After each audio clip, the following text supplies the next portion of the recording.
की कुर्सी गई। अगर ये रिपोर्ट, अगर ये आरोप सही हुए तो पूरी की पूरी भारतीय जनता पार्टी सत्ता से बेदखल हो सकती है।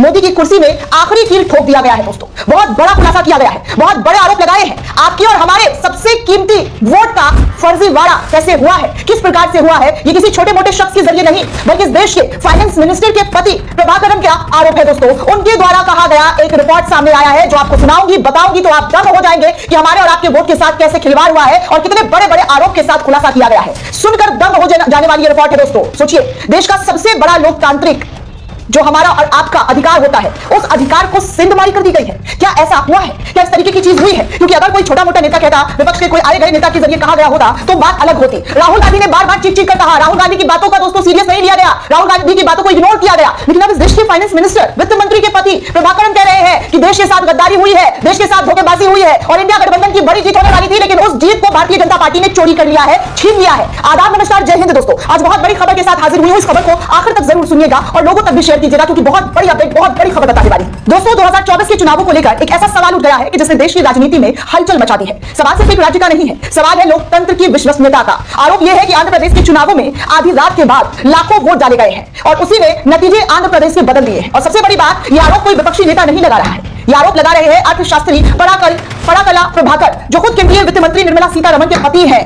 उनके पति, यानी सवाल सीधे सत्ता के भीतर से उठ रहा है। पराकला प्रभाकर ने दावा कर दिया है कि 2024 आंध्र प्रदेश विधानसभा चुनाव में लगभग 4.16% वोट आधी रात के बाद डाले गए हैं। उनके मुताबिक रात 11:45 से सुबह 2 बजे के बीच ही हुआ है। लगभग 17 लाख वोट दर्ज हुए हैं और ये वोट करीब 3500 बूथों पर डाले गए थे। अब जरा गणित समझिए, अगर 17 लाख वोट 135 मिनट में डाले गए तो हर बूथ पर औसतन लगभग 491 वोट पड़े हैं, यानी हर मिनट लगभग 3-4 वोट। और इसका मतलब हुआ हर वोट सिर्फ 20 सेकंड में। लेकिन पराकला प्रभाकर का सवाल इससे भी आगे जाता है।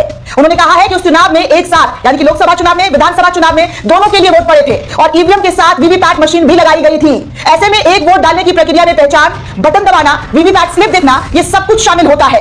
लेकिन डेटा के हिसाब से कुछ जगहों पर ऐसा लग रहा है कि एक वोट सिर्फ 6 सेकंड में डाला गया है। ये तमाम आरोप वित्त मंत्री के पति के जरिए लगाए गए दोस्तों। पराकला प्रभाकर का सवाल यह भी है कि क्या कोई मतदाता बूथ में जाकर सिर्फ 6 सेकंड में वोट डालकर बाहर आ सकता है? इस पूरे विवाद की जड़ में है वोटिंग प्रतिशत का अचानक से बढ़ जाना। चुनाव आयोग के आंकड़ों के अनुसार अगर मैं बात करूं तो शाम 5 बजे तक मतदान लगभग 68% बताया गया और रात 11:45 तक यह बढ़कर 76.5% हो गया। बाद में अंतिम आंकड़ा लगभग 81% के आसपास पहुंच गया है। यानी सवाल यह उठ रहा है कि मतदान खत्म होने के बाद इतनी बड़ी संख्या में वोट कैसे बढ़ गए? पराकला प्रभाकर और कुछ अन्य विश्लेषकों का दावा है कि इस अचानक बड़े वोटों का सबसे ज्यादा फायदा एनडीए गठबंधन को मिला है। साल 2024 के आंध्र प्रदेश चुनाव में एनडीए गठबंधन ने 175 में से 164 सीटों पर जीत हासिल कर ली, जो कि एक ऐतिहासिक जीत थी। अब आलोचक कह रहे हैं कि क्या यह सिर्फ राजनीतिक लहर थी या आंकड़ों में कुछ और कहानी छिपी हुई है? इन सवालों के बाद कई नेताओं और विशेषज्ञों का कहना है कि चुनाव आयोग, जी हां, चुनाव आयोग को इस पूरी प्रक्रिया की जांच की जानी चाहिए, फिर से जांच होनी चाहिए, फिर से चुनाव होना चाहिए। वाईएसआर कांग्रेस के नेताओं ने भी कहा है मतदान के अंतिम घंटों में जो उछाल आया है उसकी पूरी जांच निष्पक्षता के साथ होनी चाहिए। लेकिन दूसरी तरफ सत्ताधारी गठबंधन के नेताओं का कहना है कि ऐसा पहले भी हुआ है।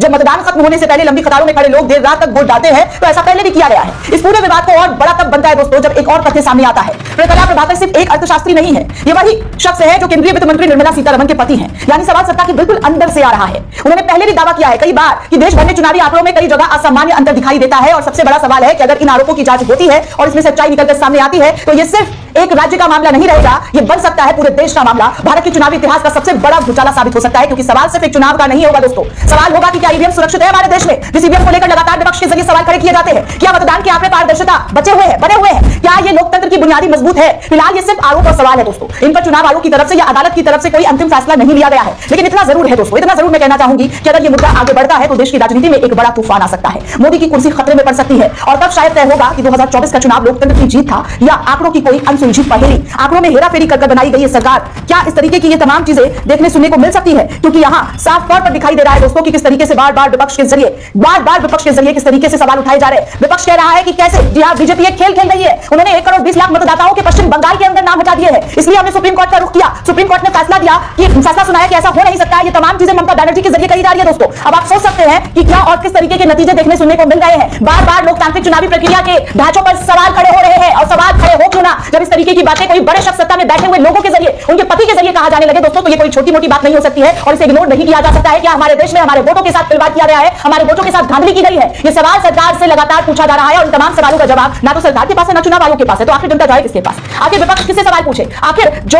वित्त मंत्री के पति का सवाल आरोप लगा हुआ है उसकी जांच पड़ताल क्यों नहीं होती है? होनी चाहिए ना जांच पड़ताल। क्यों सब चुप बैठे हुए हैं, खामोश बैठे हुए हैं और आप प्रसार कर देख रहे हैं? आपको क्या लगता है दोस्तों? हमें कमेंट करके जरूर बताइएगा। साथ ही साथ चैनल को ज्यादा से ज्यादा लाइक शेयर और सब्सक्राइब करना बिल्कुल भी ना भूलें। शुक्रिया दोस्तों।